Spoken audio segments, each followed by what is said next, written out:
ಓಂ ಯತೋ ಯತಃ ಸಮೀಯಸೆ ತತೋ ನೋ ಭಯಂ ಕುರು ಶನ್ನಃ ಕುರು ಪ್ರಜಾಭ್ಯೋ ಅಭಯಂ ನಃ ಪಶುಭ್ಯಃ. ನನ್ನ ಸಮಸ್ತ ಪ್ರೀತಿಯ ಬಂಧು ಭಗಿನಿಯರಿಗೆ ಡಾಕ್ಟರ್ ಸುಕುಮಾರ ಶಾಸ್ತ್ರಿ ಮಾಡುವ ವಂದನೆಗಳು. ಬಂಧುಗಳೇ,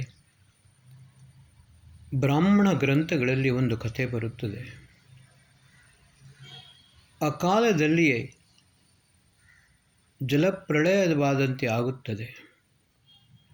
ಆ ಸಮಯದಲ್ಲಿ ಮನು ಬೃಹತ್ ನೌಕೆಯಲ್ಲಿ ಅಳಿದುಳಿದ ಕೆಲವು ಮಾನವರನ್ನು, ಪಶುಗಳನ್ನು ಆ ನೌಕೆಯಲ್ಲಿ ಇಟ್ಟು ಹಿಮಾಲಯದಲ್ಲಿ ಕರೆದುಕೊಂಡು ಹೋಗುತ್ತಾನೆ. ಅಲ್ಲಿ ಪ್ರಥಮ ಸೃಷ್ಟಿ ಆದ ಸ್ಥಳ ತ್ರಿವಿಸ್ಥಪ್, ಅಲ್ಲಿ ಹೋಗುತ್ತಾನೆ. ಬಂಧುಗಳೇ, ಇದೇ ರೀತಿಯ ಕಥೆಯೊಂದು ಬೈಬಲ್ನಲ್ಲಿ ಕೂಡ ಬರುತ್ತದೆ.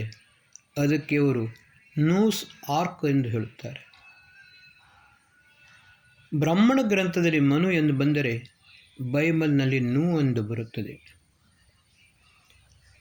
ಹಿಮಾಲಯದ ತುತ್ತ ತುದಿಯಲ್ಲಿ ತ್ರಿವಿಸ್ಥಪ್ನಲ್ಲಿ ಕುಳಿತುಕೊಂಡು ಮನು ವಿಲಾಪವನ್ನು ಮಾಡುತ್ತಾನೆ. ಈ ಕಥೆಯನ್ನು ಆಧಾರವಾಗಿಟ್ಟುಕೊಂಡು ದೊಡ್ಡ ವಿದ್ವಾಂಸರಾದ ಜಯಶಂಕರ ಪ್ರಸಾದರು ಕಾಮಾಯಿನಿ ಎಂಬ ಮಹಾಕಾವ್ಯವನ್ನು ಬರೆದಿದ್ದಾರೆ. ಆಕೃತಿಯಲ್ಲಿ ಚಿಕ್ಕದಾದರೂ ಕೂಡ ಪಾಶ್ಚಾತ್ಯ ವಿದ್ವಾಂಸರು ಇದನ್ನು ಮಹಾಕಾವ್ಯವೆಂದೇ ಪರಿಗಣಿಸಿದ್ದಾರೆ. ಬಂಧುಗಳೇ, ಮನು ವಿಲಾಪ ಮಾಡುತ್ತಾನೆ. ಈ ಅಕಾಲದಲ್ಲಿ ಈ ರೀತಿಯ ಜಲಪ್ರಳಯ ಹೇಗೆ ಆಯಿತು? ಇದು ದೇವತೆಗಳ ಉನ್ಮಾದದ ಪರಿಣಾಮವೇ? ದಾನವರ ಆಸುರಿ ಪ್ರವೃತ್ತಿಯ ವಿಷಮತೆಯೇ? ಅಥವಾ ಮಾನವರು ಮಾಡಿದ ಮೂರ್ಖತನ ಮತ್ತು ಧೂರ್ತತನದ ಪರಿಣಾಮವೇ?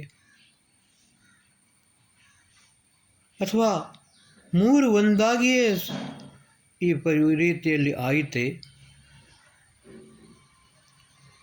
ಬಂಧುಗಳೇ, ಇವಾಗ ನಾನು ಒಂದು ವಿಷಯವನ್ನು ನಿಮ್ಮ ಮುಂದೆ ಇಡಲು ಅಪೇಕ್ಷಿಸುತ್ತೇನೆ. ಈ ಸಮಯದಲ್ಲಿ ದೇವತೆಗಳು, ದಾನವರು ಮತ್ತು ಮಾನವರು ಪ್ರತ್ಯೇಕವಾಗಿಲ್ಲ. ಮನುಷ್ಯರಲ್ಲಿಯೇ ಉತ್ತಮರಾದವರು ದೇವತೆಗಳೆನಿಸಿಕೊಳ್ಳುತ್ತಾರೆ. ಆಸುರಿ ಪ್ರವೃತ್ತಿ ಯಾರಲ್ಲಿದೆ ಅವರು ದಾನವರು ಮತ್ತು ಅಸುರರು ಎನಿಸಿಕೊಳ್ಳುತ್ತಾರೆ. ಮನುಷ್ಯರು ಇದ್ದಾರೆ, ಆದರೆ ಕೆಲವರು ಒಳ್ಳೆಯ ರೀತಿಯಲ್ಲಿ ಕರ್ಮಗಳನ್ನು ಮಾಡುತ್ತಾರೆ. ಕೆಲವೊಂದು ಮೂರ್ಖತನವನ್ನು ಮನುಷ್ಯನು ಮಾಡುತ್ತಾ ಬಂದಿದ್ದಾನೆ.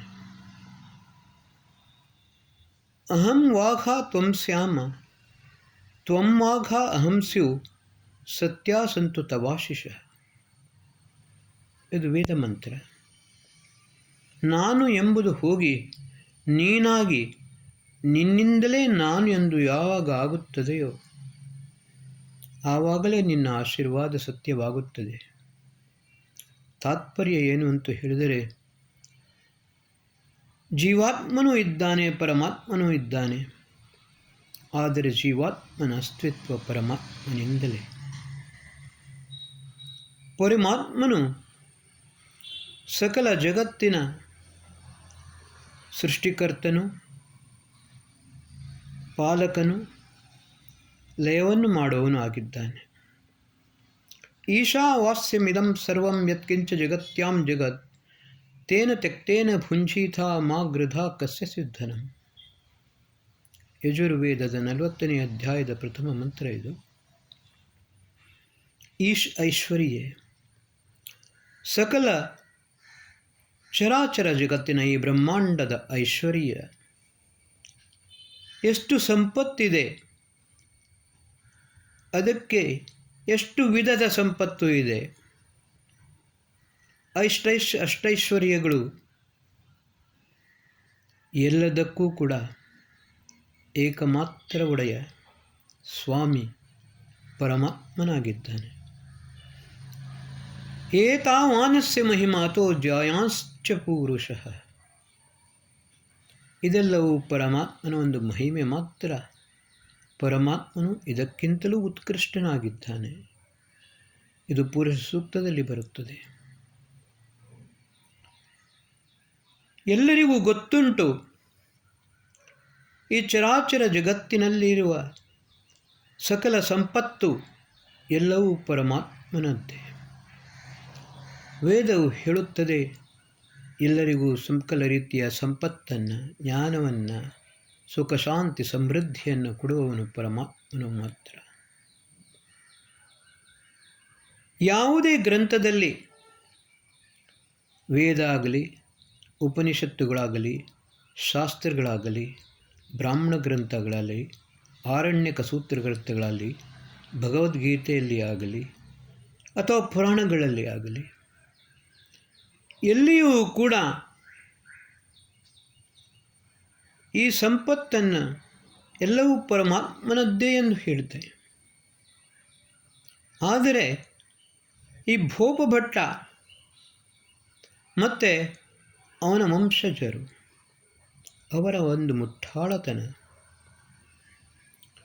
ಈ ದೇವ ಪ್ರತಿಮೆಗಳನ್ನು ಸೃಷ್ಟಿ ಮಾಡಿ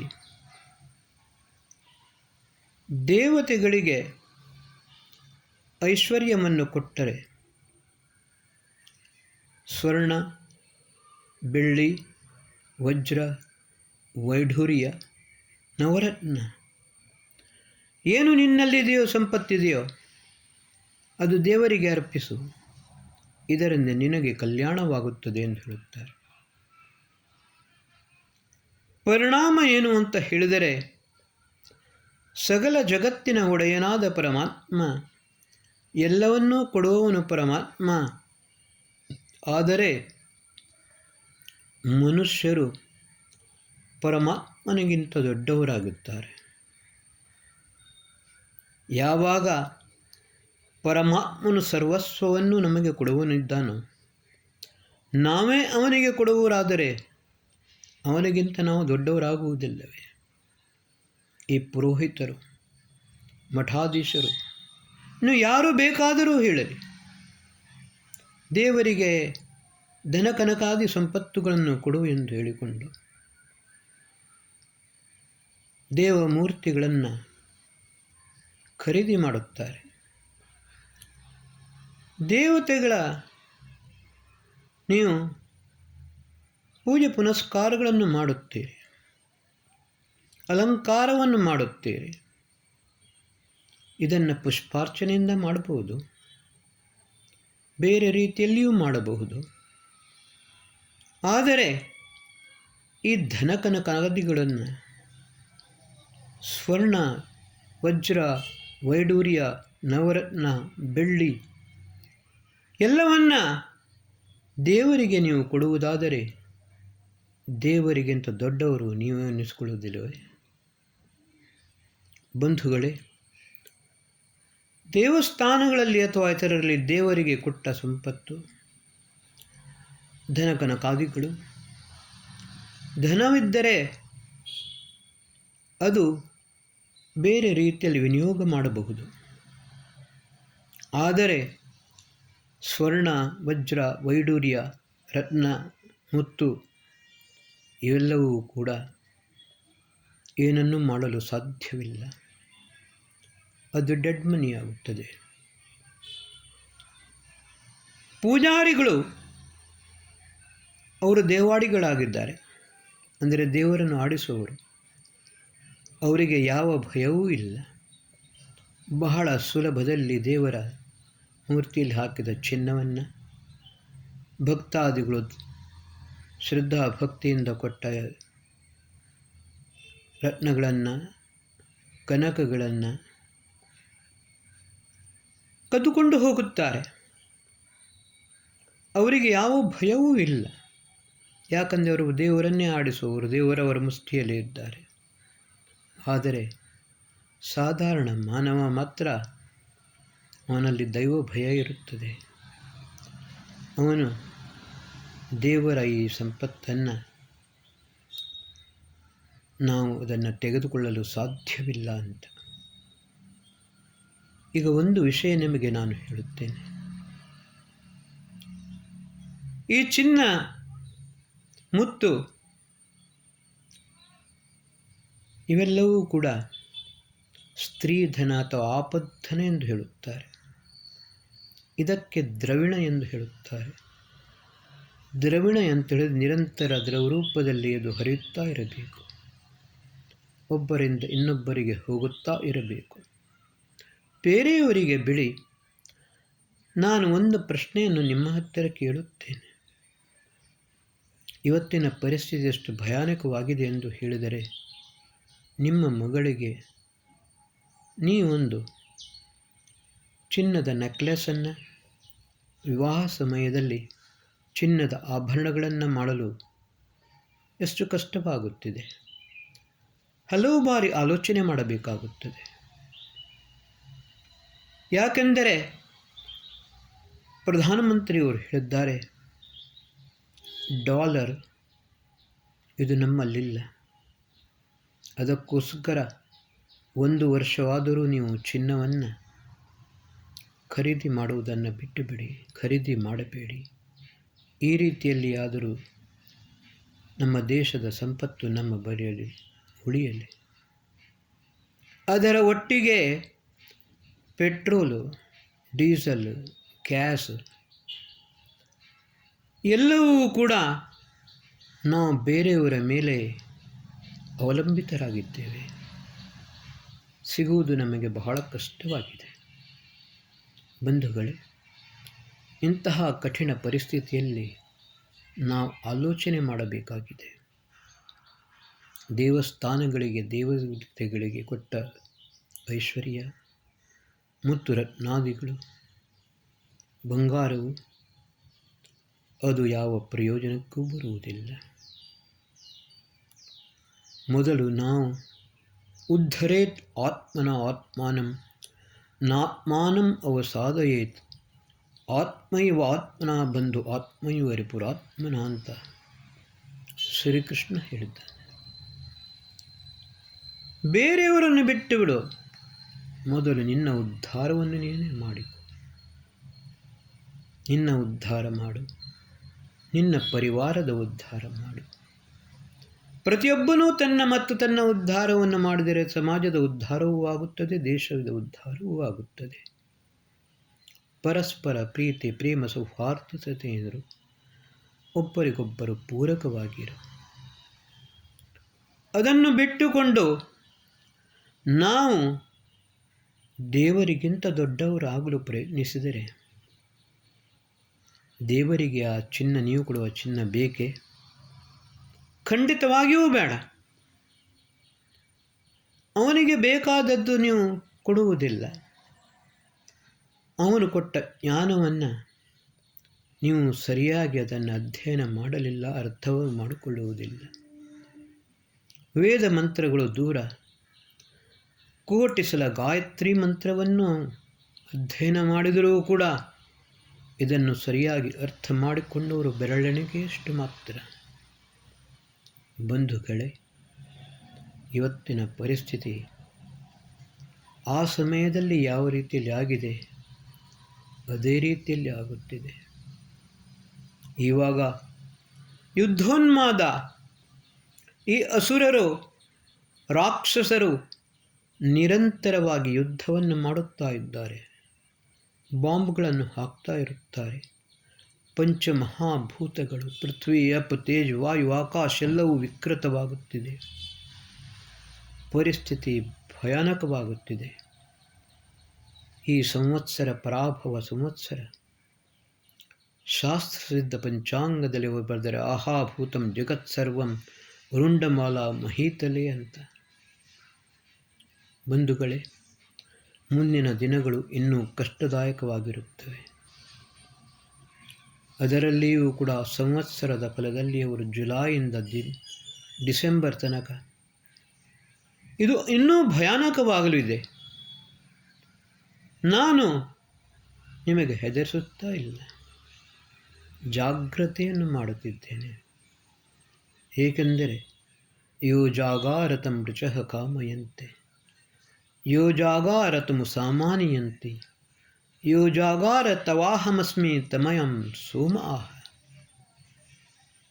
ಯಾವನು ಮನುಷ್ಯನು ಜಾಗೃತನಾಗುತ್ತಾನೆ, ಬುದ್ಧಿವಂತನಾಗುತ್ತಾನೆ, ಬುದ್ಧಿಪೂರ್ವಕವಾಗಿ ಜ್ಞಾನಪೂರ್ವಕವಾಗಿ ಕರ್ಮಗಳನ್ನು ಮಾಡುತ್ತಾನೆ, ತನ್ನ ಉದ್ಧಾರವನ್ನು ಮಾಡುತ್ತಾನೆ, ಬೇರೆಯವರ ಉದ್ಧಾರವನ್ನು ಮಾಡುತ್ತಾನೆ.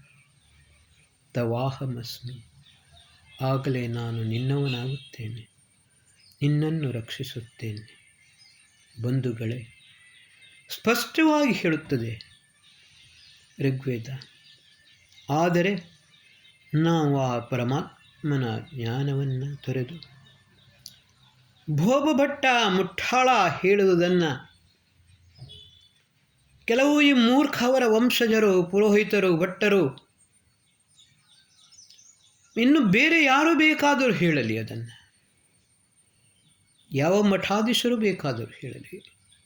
ನಾನು ಒಂದು ಸಲ ಉಡುಪಿಯಲ್ಲಿ ಗಾಯತ್ರಿ ಮಹಾಯಾಗ ಮಾಡಿದಾಗ ಚಾಲೆಂಜ್ ಮಾಡಿದೆ ಅದನ್ನು. ಯಾವ ಗ್ರಂಥವನ್ನು ಬೇಕಾದರೂ ತೆಗೆದುಕೊಂಡು ಬರಲಿ, ಯಾವ ಪುರಾಣಗಳನ್ನು ಬೇಕಾದರೂ ತೆಗೆದುಕೊಂಡು ಬನ್ನಿ, ವೇದ, ಶಾಸ್ತ್ರ, ಉಪನಿಷತ್ತು, ಆದರೆ ಭೋಪಭಟ್ಟ ಬರೆದ ಗ್ರಂಥಗಳನ್ನೆಲ್ಲ. ಯಾಕಂದರೆ ಮಹರ್ಷಿ ವೇದವ್ಯಾಸರೂ ಕೂಡ ಅದನ್ನು ಬರೆಯಲಿಲ್ಲ. ನೀವು ಅದನ್ನಿಟ್ಟುಕೊಂಡು, ಭೋಪಭಟ್ಟನು ಬರೆದ ಪುಸ್ತಕವನ್ನಿಟ್ಟುಕೊಂಡು ಜನರಿಗೆ ಅಡ್ಡದಾರಿಯಲ್ಲಿ ಎಳೆಯುತ್ತಿದ್ದೀರಿ.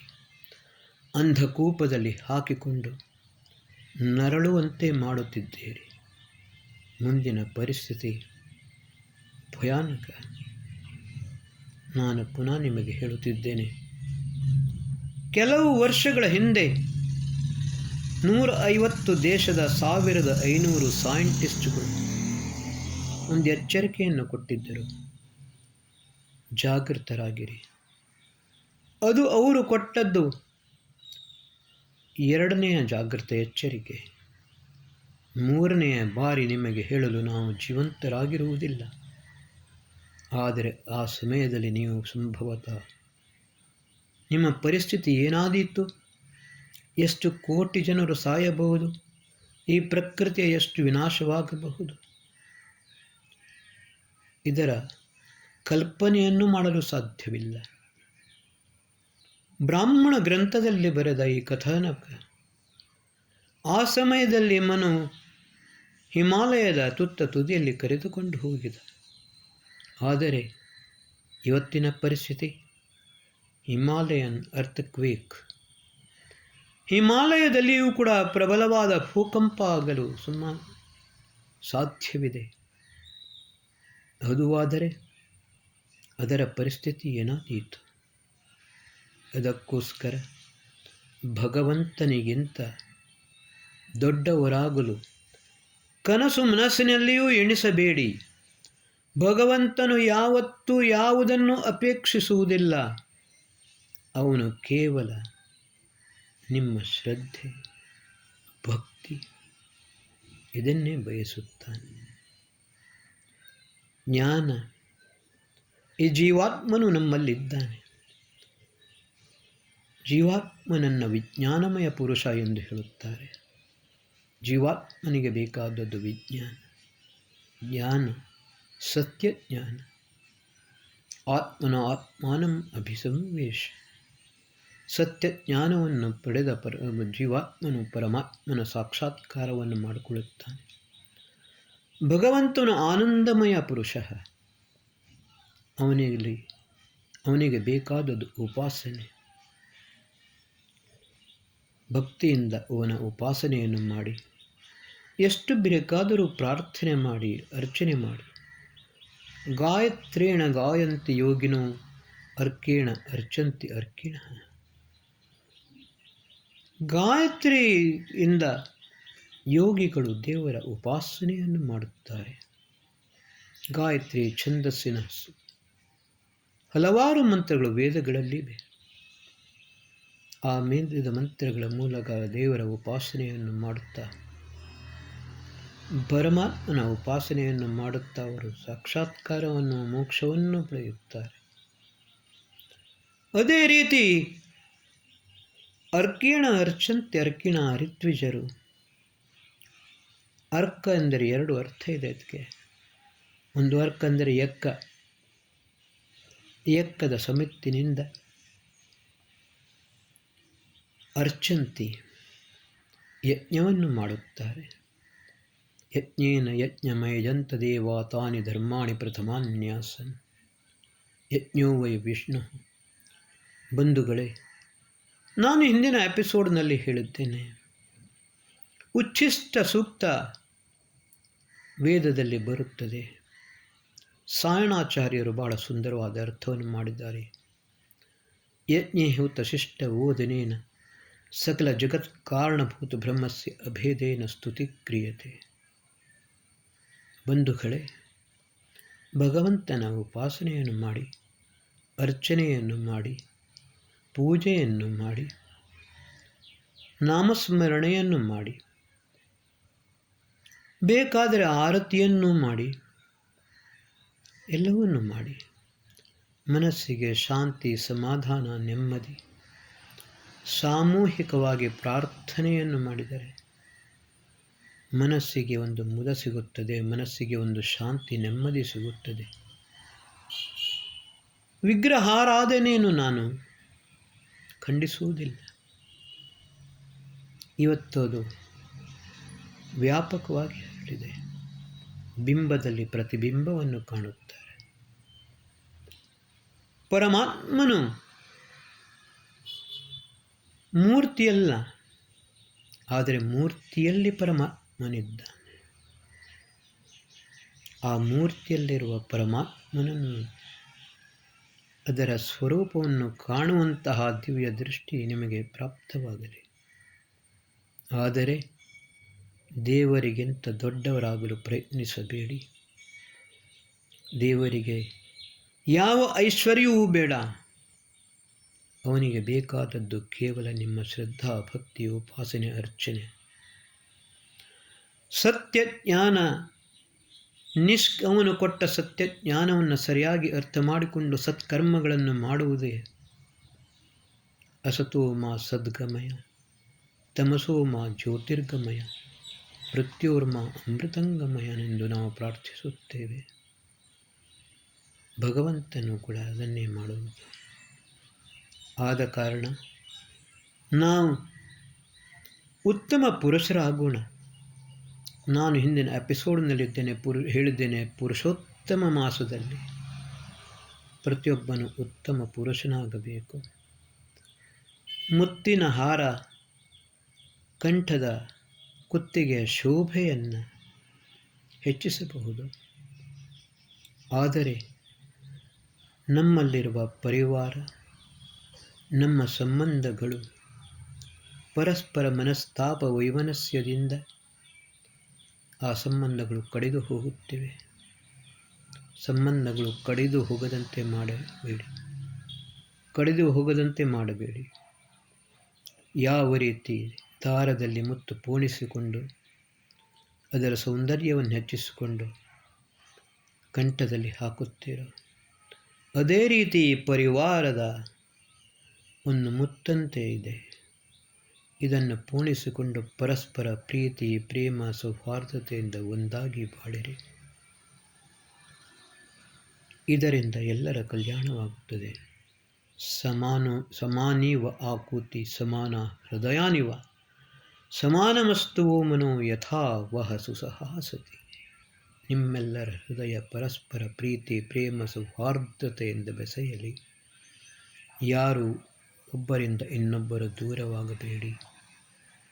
ನಿಮ್ಮ ಪರಿವಾರ ಮಹಾಲಯವಲ್ಲ, ಮಹಾ ಆಲಯವಾಗಲಿ. ಈ ಪುರುಷೋತ್ತಮ ಮಾಸದಲ್ಲಿ ನಾನು ಹೇಳುವುದಿದನ್ನೇ. ದೇವರಿಗಿಂತ ದೊಡ್ಡವರಾಗಿಕೊಂಡು ದೇವರಿಗೆ ಸಂಪತ್ತನ್ನು ಕೊಡುವ ಮೂರ್ಖತನ ಇದೆಯಲ್ಲ, ಇದು ನಿಮ್ಮ ಮಹಾವಿನಾಶಕ್ಕೆ ಕಾರಣೀಭೂತವಾಗುತ್ತದೆ. ಮೊದಲು ಕೂಡ ಆಗಿದೆ, ಮುಂದೆಯೂ ಕೂಡ ಮಹಾವಿನಾಶದ ವಿಶ್ವವು ಮಹಾವಿನಾಶದ ಅಂಚಿನಲ್ಲಿದೆ. ಯುದ್ಧವನ್ನು ತಪ್ಪಿಸುವುದು ಬಹಳ ಕಷ್ಟವಾಗಿದೆ. ಪರಸ್ಪರ ಪ್ರತಿಯೊಬ್ಬನೂ ಪರಸ್ಪರ ಪ್ರೀತಿ ಪ್ರೇಮ ಸೌಹಾರ್ದತೆಯಿಂದ ಒಂದಾಗಿದ್ದರೆ ಕನಿಷ್ಠ ಪಕ್ಷ ಮನುಷ್ಯರು ಉತ್ತಮ ಮನುಷ್ಯರಾಗಿ ಬಾಳುತ್ತಾರೆ. 800 ಕೋಟಿ ಜನರು ಇದ್ದಾರೆ ವಿಶ್ವದಲ್ಲಿ. ಕೋಟ್ಯಾಂದರ್ಧದಷ್ಟು ಅದರಲ್ಲಿ ರಾಕ್ಷಸಿ ಪ್ರವೃತ್ತಿಯುಳ್ಳವರಿದ್ದಾರೆ. ಉಳಿದರ್ಧದವರಾದರೆ ಕೂಡ ಉತ್ತಮ ಮನುಷ್ಯರಾಗಿ ಬಾಳಿರಿ. ಈ ಜಗತ್ತು 197,29,49,126 ವರ್ಷಗಳಿವೆ. ಇನ್ನೂ ಈ ಸೃಷ್ಟಿಗೆ 200 ಕೋಟಿ ವರ್ಷಗಳಿವೆ. ಹಿಂದೂ ಧರ್ಮ ಸೃಷ್ಟಿಯ ಆದಿಯಿಂದ ಸೃಷ್ಟಿಯ ಅಂತ್ಯ ತನಕ ಇರುವಂಥ ಏಕೈಕ ಧರ್ಮ. ಈ ಧರ್ಮ ನಮ್ಮ ಧರ್ಮ, ಸಂಸ್ಕೃತಿ, ಸಭ್ಯತೆ, ಸಂಸ್ಕಾರ ನಮ್ಮ ಶಾಶ್ವತವಾಗಿ ಉಳಿಯಲಿ. ನಮ್ಮ ನಿಮ್ಮ ಮಕ್ಕಳು, ಮೊಮ್ಮಕ್ಕಳು, ಮರಿಮಕ್ಕಳು, ಮುಂದಿನ ಜನಾಂಗ ಸುಖ ಶಾಂತಿ ನೆಮ್ಮದಿಯಿಂದ ಬಾಳಲಿ. ಇದೇ ನಿಮ್ಮಲ್ಲಿ ನಾನು ಮಾಡುವ ಪ್ರಾರ್ಥನೆ. ಓಂ ಶಾಂತಿ.